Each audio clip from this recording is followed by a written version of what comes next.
How to change Discord password if you forgot it.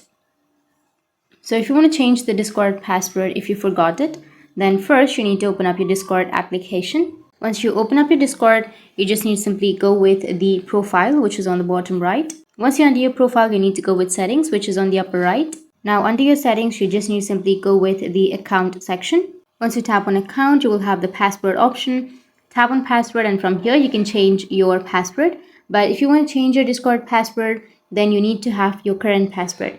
And if you don't remember your current password, then what you need to do is just go back and open your browser. Once you open up your browser, now you need to search for discord.com. Once you search for it, you need to go with open Discord in your browser.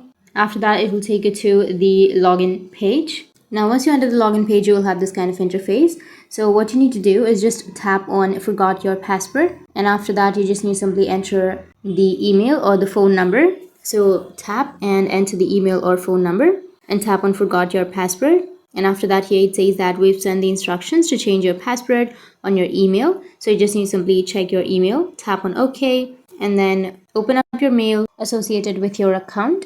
Here you will have Discord password reset. Tap on it and then tap on reset password. Now from here, you can enter a new password and then tap on change password, and your password will be changed. So that's how you can change your Discord password if you forgot it. And if you have any questions, feel free to comment below. Thanks for watching.